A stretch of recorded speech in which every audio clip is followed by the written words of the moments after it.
ആറാട്ടുപുഴ മംഗലം ഇടയ്ക്കാട് ജ്ഞാനേശ്വര ക്ഷേത്രത്തിൽ നൃത്തപീഠം വിദ്യാലയത്തിലെ വിദ്യാർത്ഥികളുടെ ഭരതനാട്യ അരങ്ങേറ്റം നടന്നു. ശിവരാത്രി ആഘോഷത്തിനോടനുബന്ധിച്ച് നടത്തിയ ഉത്സവത്തിന്റെ ഭാഗമായായിരുന്നു അരങ്ങേറ്റം.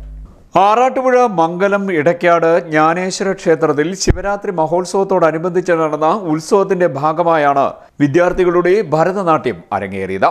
നൃത്തപീഠം വിദ്യാലയത്തിലെ വിദ്യാർത്ഥികളുടെ അരങ്ങേറ്റമാണ് നടന്നത്. അഭിജിത്ത്, കൃഷ്ണപ്രിയ, വസുധ, അനുശ്രീ എന്നിവരാണ് അരങ്ങേറ്റം കുറിച്ചത്.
വായ്പാട്ട് വിഷ്ണു നിർവഹിച്ചു.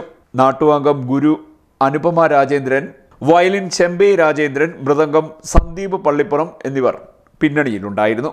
CDNet news, Kayamkulam.